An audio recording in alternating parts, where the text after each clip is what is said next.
Alright guys, time for another hopefully quick episode. Again, sorry about the delays. It's just the way it's going right now. This will probably be the briefest episode yet. It's a bold prediction, but we'll see how this plays out.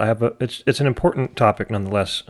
Before I get started, I want to give another shout out to my buddy Josh Skeeto on Twitter. His Twitter handle is @SKETO. He's put out a lot of effort. He's been making a lot of short clips. He's been dissecting some of my longer videos, making short clips that get short points across. He's done a lot of fancy editing, put the scripture references in there. So, I do a little bit of video, editing. I know that takes a lot of time and effort. So I really appreciate, once again, Josh, for you doing that. Appreciate it. In this episode, we're going to cover just the basic idea that people like Leighton Flowers will continually shout, God determined it, God determined it, God determined it, as if they're making some sort of point, okay? So we all heard Leighton Flowers, and people like Leighton Flowers, repeat this point over and over again, right? And I addressed it quite a bit in my episode titled, Is Calvinism Inconsistent? We responded in that episode to Leighton Flowers when he was addressing some comments made by Doug Wilson. Doug Wilson basically asks, why are people rejecting Christ? And then points to sinful hearts as the reason behind rejection of Christ, which is obviously true. But Leighton comes right back and says, but in Calvinism, people reject Christ because God determined that they would, right? Like as if we forgot that. And as if he's pointing out something that, is making some sort of point. And my response, of course, as it always has been, was that no, we're not forgetting that we believe that God determines all things. Yeah, it does, anything that you want to point to in creation that is occurring, we would say that God determined that it occur, right? But what I pointed out in that episode, and I'm going to reiterate it here, is that we also have to ask, how did God determine it, and in what way, right? Did God determine it? In other words, what is the outplay? What's the storyline level outplay of what God has determined? What does it look like, right? So when you're going to understand God in the transcendent position as the divine author of all creation, whenever you ask why something is happening, there's going to be two answers, right? There's going to be the God determined it ultimate answer. That's the ultimate answer. It's the ultimate reason why whatever it is you're looking at is happening. But it's not the only reason, right? There's a big difference between ultimate and only. There are also storyline level reasons behind why the things are happening, right? Remember, God's not just snapping his fingers, right? If he has determined that something happened, he doesn't just snap his fingers and it happens. He has also determined how and why it happens. So what people like Leighton Flowers do is they blur the distinction between God in the transcendent position and what is occurring on the storyline level, right? Puts everything on the same level, and then comes away thinking that the God determined it answer is the only way to answer particular questions, right? He thinks that since God determined it, all that storyline level stuff is irrelevant and it doesn't matter. But you have to remember that we can have different contexts of discussion depending on what questions we're asking, right? It's one thing to ask, why is such and such occurring ultimately, right? That's one question. And that answer is going to be different than when you ask, why is such and such a thing occurring on the storyline level, right? And while we most certainly engage in the ultimate discussions in theological debate, a lot of the time we're simply asking, as Doug Wilson was, right, storyline level questions like, why are people rejecting Christ? And just because the God determined that they would answer is a valid answer, ultimately, right, the people reject Christ because of their sinful hearts answer is also a true and valid answer. Both of those things are true. And so the entire point here is that when you point to only one of those answers to the exclusion of the other, people like Leighton Flowers come away thinking that they're making some sort of brilliant argument, right? So when Leighton shouts, hey, don't forget, God determined it, he thinks he's making some sort of mic drop argument, when in fact the other side just sits there and basically says, yeah, God determined it, and what's your point, right? And to demonstrate this, I'd like to use a quick analogy. Leighton Flowers likes analogies, and I'll use them every now and then.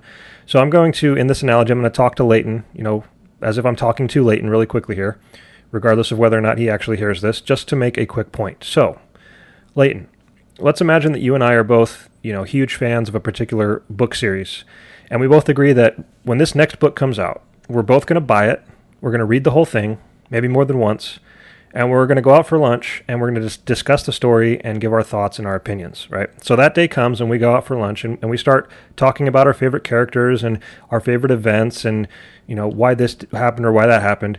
And eventually, you turn to me and you say something like, but I don't quite understand why this character did that one thing, right? Maybe I just forgot or I missed it, but I'm trying to make sense out of, why did that character do that? Can you remind me again? And suppose that I look straight back at you without hesitation, and I say, silly Leighton, that character did that because the author determined him to. Duh. Right? What would your response to that be? Now, at first you'd probably laugh out loud, right? You'd think that I was joking with you, and you'd say, no, seriously though, Colin, why did that character do what he did? I can't remember why. And I come back once again and I just repeat, well, the author determined it. That's why he did what he did. At this point, you'd probably shift from laughing, a laughing and joking attitude or mood into a very confused mood, right? You'd look back at me, a little quizzically, and you'd say, well, of course the author determined it. The author determined the entire story. Doesn't matter what you point at in the story, the author determined it. But that's not the answer to the question I'm asking you, Colin, right? At least in terms of the context of the question. So let me ask you again, why did that character do that? I want the storyline level reason behind why he did it, so I can better understand the story, right? And yet for the third time, I look back at you and I say, Leighton, if the author determined it, then none of that storyline level stuff matters. The character did what he did because the author determined it. Okay, so at this point, you'd shift from confusion into annoyance and possibly a little bit of anger and frustration, right? Because I'm intentionally pointing to something that doesn't address or answer what you're asking or what you're talking about in the context of what's being talked about. It's not that what I said isn't true. It's just blatantly and intentionally not answering what you're getting at, right? Because there's a different context. I mean, maybe after talking about the story, right, all that fun storyline level stuff, maybe we also wanted to talk about the author himself. Maybe we shift the context of our discussion to that ultimate author position and start asking questions like, why do you think the author wrote what he wrote? Why do you think it is that the author determined that the character did what he did? Did he have a purpose in it? Was he trying to convey something to us? Was he trying to teach us a lesson, convey something he thought was important, maybe something that happened in his own life? What was he trying to, so on and so forth? That's a different context of discussion than asking and discussing why things are happening on the storyline level, right? So in the exact same way that everyone, Calvinist or not, would recognize that things are happening in a story because the author determined it, yet they're also happening because of storyline level reasons and the way in which the author determined it as it plays out. In the exact same way, Calvinists are simply saying that yes, God, who is the divine author of all creation, has determined all things, no matter what it is you point at or look at, right? He's determined it all, but he's also determined how they come to pass and why they come to pass on the storyline level. But I just want to point, the whole point here is the only way that Leighton would be making any sort of argument by pointing out that, well, God determined it, is if that was the only answer to any question, right? And this is also something Leighton Flowers very commonly has said.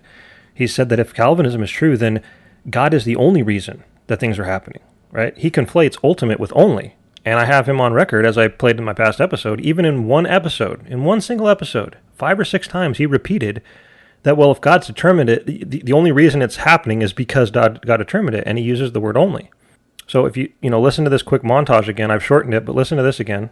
This is the problem, is if anybody becomes a theistic fatalist instead of a good theistic determinist like yourself, it's only because God determined for them to become a theistic fatalist. It's only because God determined it. Here's another one. But the only reason they think that way or they do that is because God determines them to. The only way you think what you think or do what you do is because God determined it. It's the only reason, according to Leighton. Here's another one. And the reason that they do is God on Calvinism. And so the only reason that a person who believes in theistic determinism doesn't become a fatalist is because God determines them not to become a fatalist. It's the only reason. And the only reason that a theistic determinist might become a fatalist is because God determines them to become a fatalist. It's the only reason. Here's another one.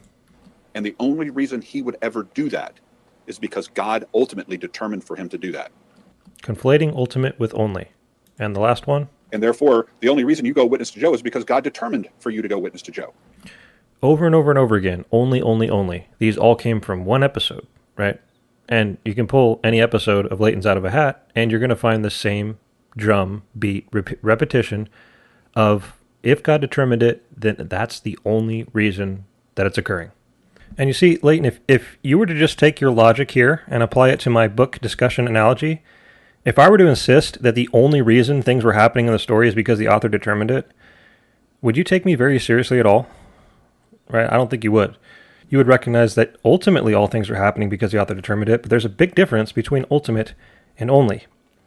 And so it's at this point that I want to shift basically into an all-out assault on the free will position and point out that those of you who would consider people like Leighton Flowers to be making some sort of brilliant argument along these lines, I want to point out that it doesn't matter if you're a Calvinist or not. All Christians are forced to recognize and understand God in the ultimate position. And so I just want to make it clear from the start here that this is not a U2 fallacy, right? The rest of this episode is not committing this U2 fallacy, something Leighton likes to throw out a lot, because I've just laid out my position. God can be the ultimate reason behind all things, and yet there are storyline level reasons behind particular things.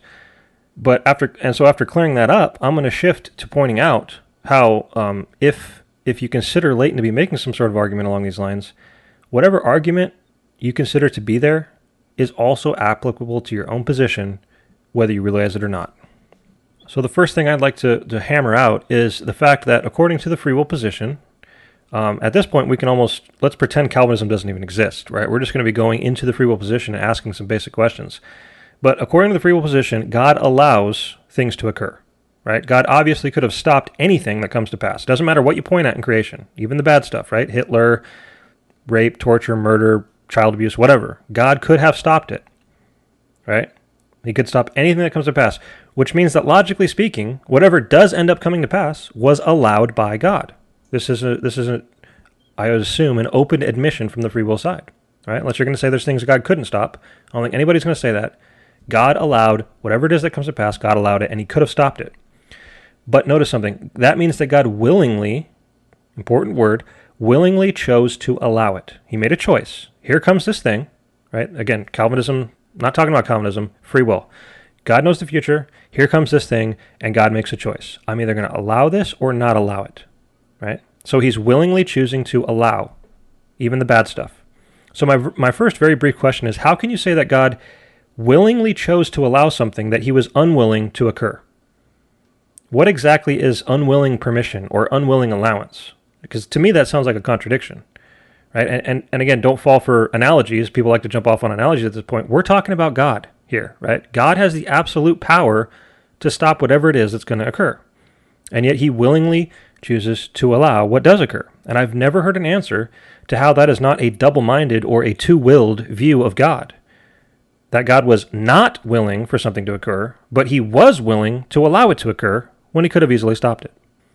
But that's a minor point to the main point. I want to bring this idea of allowance in the free will view back into the overall point at hand, because it's my claim that when God allows something to occur, he is determining that it occur.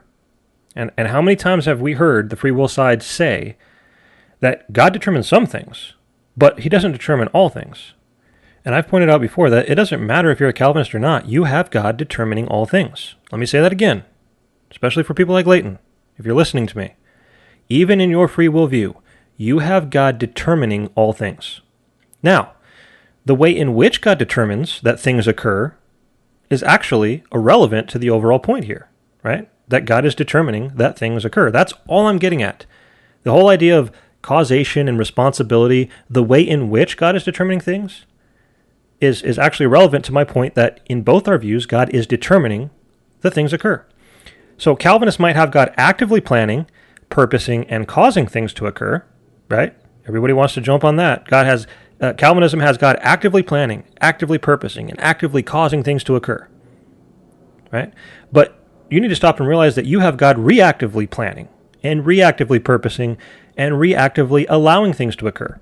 But even in your view, God is in the ultimate position, right? He is the ultimate quote-unquote filter by which all things and occurrences must pass through, right? The only way to escape this is to say that there's things that God can't stop. And again, I'm going to assume that nobody's going to go so far as to say that. So it's important not to fall for the distractions away from this overall point by pointing to causation and responsibility, right? Let's pretend Calvinism doesn't even exist, right? Everybody wants to stop and talk about causation as if that's the only form of determination there is. But any brief glimpse at a dictionary will show you that to determine something very simply means to firmly decide, quote unquote, or to, quote, fix conclusively and authoritatively, end quote. So is there any denying that the free will view has God firmly and authoritatively deciding to allow things to occur and thereby fixing conclusively that they will occur? This is unavoidable. So to bring all this back to the topic at hand, just ask yourself this simple question. How easy would it be for me to pull any Soteriology 101 episode of Leighton's out of a hat, start at the beginning and go through the end, and anytime Leighton Flower starts to talk about free will or something bad happening or somebody doing something or something occurring, if I were to just stop and say, oh, hey, don't forget, God allowed it, God allowed it, God allowed it, and he could have stopped it, would I be making some sort of brilliant argument by doing that? Right? And yet how many of Leighton's episodes have we heard him go through and just, stop and say, oh, don't forget, God determined it, as if he's making a point, right? I wouldn't be making some sort of brilliant point. I would just be simply pointing out the obvious fact about the free will position, which is that, yeah, no matter what you point at, it can be said that God allowed it, right? You would admit that. You would affirm that. But you would quickly point out that God ultimately allowing it is not the only reason that it occurred. You would point to storyline level reasons as well, which is precisely what I as a Calvinist am doing on a regular basis. And how much worse would it make me look if I were to go so far as to say that the only reason it's happening is because God allowed it? It's the only reason, right? None of the storyline level stuff matters, right? Calvinism doesn't exist. We're talking about free will. None of that storyline level free will stuff matters. The fact that God allowed it is the only reason that it's happening, right? The only reason that anything ever happens is because God allows it to happen. That's bogus, right? You would all recognize that God allowing it is, sure, the ultimate reason. It's an ultimate reason, but it's not the only reason. So just remember, Leighton, whatever argument that you think you have going for you, when you stop and shout, but God determined it, right? Or the only reason it happens is because God determined it, that has no more weight to it than if I were to shout back at you, but God allowed it, right? The only reason is God allowed it. It has no weight to it at all. And it's almost to the point of being a little embarrassing to even bring it up. Because again, causation and quote-unquote responsibility they're important issues and they're fun discussions, but they're separate issues and they don't change the overall point here. Right? Leighton, if he's responding and he hasn't already said, oh, but in Calvinism, God is causally determining that things take place, so it's his fault. But why would the idea of allowance change responsibility at all? Can you explain the difference there? Why isn't God responsible, quote unquote, for the horrible things that he allows that he could have stopped? Somebody like Leighton wants to always make humanistic analogies. Why is it that in human life, if I have the power to stop something and I don't stop it, I can be brought up in charges for not stopping what I could have stopped, right? So why isn't God, quote unquote, brought up on charges? Why is it okay for God to allow things that he could have stopped, right? And what's interesting is people have rejected the Christian faith altogether on this very basis, right? How many times have we heard unbelievers ask, why did God allow that person to starve to death? Why did God allow that natural disaster to kill all those people? Why didn't God stop that murder or stop that child abuse or stop that rapist? Why didn't God stop it? Right? What are your answers to those questions going to be as a free will proponent? And in my experience, the free will side is just going to wave the free will magic wand over their head and basically say there's nothing to see here, right? It's a mystery. We don't even have to be talking about it. They rarely talk about it. They're so focused on attacking Calvinism that they don't see that they need to provide answers to these ultimate questions as well. So when people like Leighton say, we believe that God determines some things, but not all things, what he really means by that is we believe that God causally determines some things, but doesn't causally determine all things. But even Leighton is forced to recognize that in a general manner of speaking, even in his free will view, God does determine all things. Some things he determines causally, and other things he determines reactively by allowing it. But either way, God is determining what does and does not occur. Leighton has also suggested that when Calvinists are talking about storyline level issues, and we're having storyline level discussions, and we leave out the whole God determined it part, that we are somehow being disingenuous, or we're trying to hide things from people, or we're being misleading. Listen to this clip from one of my earlier episodes. Now, you may say, because God has decreed for this sin or this racial, these racial issues being raised up in our culture today, you may say God is the one who decreed this thing and he's doing it through these means. Okay, well then say that. Just come out right out and say, well, God has sovereignly and unchangeably decreed these racial tensions for his own self-glorification. And it may be mysterious as to why he's doing it, but we know, based upon our claims of our systematic, that he is. But Douglas and most Calvinists, when they're addressing these kinds of issues, don't come right out and just say that. Why? For the very reason that I've mentioned before. Some positions don't need to be refuted. They just need to be clearly stated. And people will know to reject them if they're just clearly stated. And if Calvinists were that clear about what they believe, then I think most people would walk away from Calvinism pretty quickly. So Leighton clearly seems to be suggesting that Calvinists are conveniently leaving out the whole God determined it part, because if we were just clear and out front and open with it, then it would just have people rejecting it, right away without even giving it any thought. But as I pointed out, in that episode, if it's quote unquote misleading for me to not always be mentioning the whole God determined it part whenever I talk about storyline level issues, then it's just as misleading when you don't mention the whole God allowed it part, right? If you were to be consistent with your own demands, Leighton, from this day forward, anytime you were to talk about something happening, even, especially the terrible things that you always like to bring up against Calvinism, you should be mentioning how, in your view, God allowed it when he could have stopped it. And if you don't mention that, right, according to your own logic, you're being misleading. You're trying to hide things from people, right? The very thing, ironically, once again, that has caused people to reject Christianity as a whole throughout history. God allowed that rape. God allowed that child abuse. He allowed Hitler to commit genocide. And he could have stopped it all, but he allowed it. And therefore, authoritatively and firmly decided that it would occur. He fixed conclusively that it would occur by choosing not to stop it. So if it's misleading for me as a Calvinist to not always be mentioning the whole God determined it part, even though everybody knows that's what we believe, then it would be just as misleading for you to not mention the whole God allowed it part when he could have stopped it, right? And the point is simple here. Just as Leighton doesn't need to qualify all of his discussions with, oh, by the way, God allowed it, I don't need to qualify all of my discussions with, oh, by the way, God determined it, right? In the same way, everyone knows you believe that God allows all things that occur. Everyone knows that Calvinists believe that God actively plans all things that occur. We're not trying to hide anything from anyone. So in brief summary, we've got both sides with God in the ultimate position. Both sides, whether actively or reactively, have God determining what does or does not occur. Okay, this has been firmly established, and it's unavoidable. And so I've got a couple other ways in which even the free will side, again, we're pretending Calvinism doesn't exist, even the free will side has to recognize God in the ultimate position. So let's just take a couple basics, right? If God, let's ask a question, if God had not created, would anything be happening? Right? You point to anything that's occurred or is occurring in creation. Would it be happening if God had not created? The answer is no. So, in an ultimate sense, right, in a very general and ultimate sense, can it be said that God is an ultimate reason why everything occurs? He's an ultimate reason because he's, at a minimum, the creator of all things. The answer is yes, okay? You can't get around that.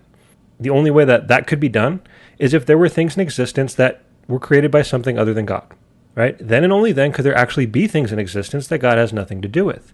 But since all things are created by God, at a bare minimum, created by God, then you can at least say that God is an ultimate reason why they happen. But would anybody say, as Leighton has said against Calvinists, that therefore if God is an ultimate reason by creating, an ultimate reason that things are happening, that he's the only reason that they're happening? Of course not. This once again demonstrates the absurdity of those sorts of statements. And then we can localize this even further, and we can focus on specific people, right? Everybody likes to talk about Hitler. Would Hitler have done the things he did if God had not created him? The answer is no. So is God an ultimate reason why Hitler did what he did, right? Again, you can shout causation and this and that all day long. You're forced to admit that an ultimate reason is that God created Hitler. If he hadn't created Hitler, Hitler wouldn't have been doing what he did. And the only way that you could possibly say that God has absolutely 100% nothing to do with what Hitler did is if Hitler created himself or was created by another God, right? And God was just standing by and watching, right? But that's not reality. So even in that bare act of creation, the free will side is forced to admit that God is in the ultimate position and he's an ultimate reason.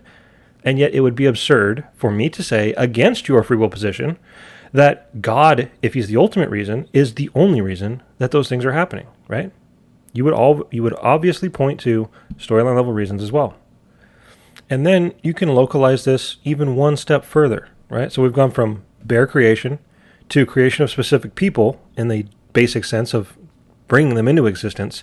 But let's talk about the existence of those people while those things are occurring. And if you've been a listener of this podcast for even more than one episode, you know that I can continuously point out and stress that God is the sustainer. He's not just the creator. He is the sustainer, right, of everything that he has created. So I would use the verse Hebrews 1:3, and it says that God upholds the universe by his power, right? And obviously the verse is always true. So there is never a single moment when even one particle of existence that God has created is not being upheld by his power, right? So when you zoom in on horrible things that are happening, such as Hitler and genocide, or torture, or child abuse, or whatever, when you zoom in on those things, is Hebrews 1:3 in play? Is it applicable? Is the power of God upholding those very things as they're occurring? Could those things be occurring apart from the sustaining power of God? Right? And the obvious answer is no. Whether or not Calvinism exists, the answer is no. So even a free will proponent or position is forced to recognize that God is once again in that ultimate position, and he has to willingly choose to exert the sustaining power necessary for those horrible things to occur. So again, we're talking about why things occur. Is it a valid answer to say that the reason something occurs is because God sustained it while it occurred? The obvious answer is yes, right? The only way you could get out of that is if you believed that things were self-sustained and didn't require the sustaining power of God, and then God would have nothing to do with them. But obviously, if Hebrews 1:3 is true, and we're not going to be semi-deists, we're going to be Christians, then you can say that once again, an ultimate reason why anything occurs is because God sustained it. But once again, is that the only reason that it occurs, right? Are you going to conflate, as Leighton does, ultimate with only, and say that, well, since God is ultimately sustaining things as they occur, therefore that's the only reason that they occur? Of course not. You're going to point to storyline level reasons as well, right? So my whole point in all this is that all Christians need to recognize and grant and affirm God in the transcendent position, that he's the creator of all things, he's the sustainer of all things, and even in the free will view, he allows or doesn't allow all things, and is therefore the ultimate determiner of all things that occur. And yet, that can be true along with whatever it is that's occurring on the storyline level. So when you ask why something's happening, there's two answers. There's a storyline level answer, and there's an ultimate God answer. And I can't help but stop having mentioned God being the sustainer. Again, Calvinism doesn't exist. I've got a question for the free will side. How do you not have a two-willed, double-minded God, view of God, I should say, if you believe that God willingly chooses to provide the sustaining power necessary for something to occur that he is not willing to occur? If nothing can occur unless God provides the sustaining power for it to occur, how can you say that God is willing, he willingly chooses to provide that power, and yet he's not willing that it occur? And again, trying to pretend like there can be things that God does not determine to occur. If he's the sustainer of all things, you just have to ask, is God forced to sustain things? Or is it a choice that he makes? Right? Does God willingly choose to uphold his creation? Or is he forced to uphold it? And the answer is obvious. He willingly chooses to do so. He doesn't have to. And so how can you admit that God can determine to uphold something, that God can determine the way in which something continues to exist, and yet also say that God did not determine the way in which that thing continued to exist? Right? These are very important points, a lot of which deserve their own episodes, but I bring them up sort of in a rapid-fire way here to get people to realize that even, it doesn't matter what view you have, any Christian view has to understand God in the transcendent position. You have to answer God being the sustainer of the terrible things while they occur. You have to answer God being the quote-unquote allower or the permitter of things, of the terrible things as they occur. You have to be able to understand these things. You have to be able to make sense out of God creating things that he knows, terrible things he knows are going to occur, right? And you've got to be able to give these answers. And it just seems to me like a lot of people are so focused on attacking Calvinism that they think that Calvinists are the only ones with those questions, right? Those ultimate questions. And as I've said before, I think that Calvinists man up and tell it like it is. We're not afraid to answer those questions, right? And yet, since we're the only ones who do give answers, everybody looks at us as if we're the only ones who have to give the answers in the first place. When the fact of the matter is, both sides need to give answers to those questions, and only one side is willing to give the answers, right? And so, most of the time, Calvinists are on the defense because we've put the answers out there, and now we're defending our answers, whereas the non-Calvinists are on the offense, attacking Calvinists for giving those answers, and yet embarrassingly forgetting, or seeming to forget, that they have to give their own answers, which they rarely do. It's usually just mystery, and free will's the answer somehow, without explanation. And another thing I've never really understood is how can you consider it free will if you only ever end up doing what God allows you to do? If your entire life from start to finish is nothing more than a culmination of the things that God allowed you to do, how is that really true autonomous free will? How can you say that you're free from God when you only ever do what he lets you do or allows you to do? Because, if you stop and think about it logically, God may have taken any number of actions, right? Any number of actions to change the course of your life and your choices behind the scenes and unbeknownst to you, so that you didn't end up doing certain things that he didn't want you to do, but instead ended up doing other things that you actually did. And here, this whole time, you thought you had this autonomous free will. And this is just one more angle to point out how free will, in the end, when you reach the end of all these logical roads, free will is nothing more than an illusion. I've asked in past episodes, can God take an action which results in you doing something that he wants you to do, but it's also something that you want to do, right? And if your answer is yes, then you may have never even known that a particular action that God took resulted in you doing something that you did, right? And so this whole time you think you've got free will, when really you're just doing what God wanted you to do because of a particular action he took that was unbeknownst to you. And so I just, again, circle back. If your entire life from start to finish is nothing more than you doing the things that God allows you to do or determined for you to do by taking particular actions here and there, then free will is nothing more than illusion. God is in ultimate control of all your choices and all your actions, period, end of discussion. And I've got one final point to make, and that is, I don't have the time to go find various times when Leighton has said it, but along these exact same lines, somebody would ask Leighton, well, if it, a question, storyline level question, like if it could be demonstrated to you that the Bible, clearly taught that Calvinism was true, would you accept it? Right? And instead of giving a storyline level answer, he says, well, if God determined me to, I would, right? Sarcastically saying, once again, if God determined it. But there's two things that need to be said. Number one, this goes back to the whole fatalism discussion and not knowing the future, right? Saying if God determined it, right? You can't pretend to know the future. So yeah, if God determined you to accept Calvinism in the future, you will.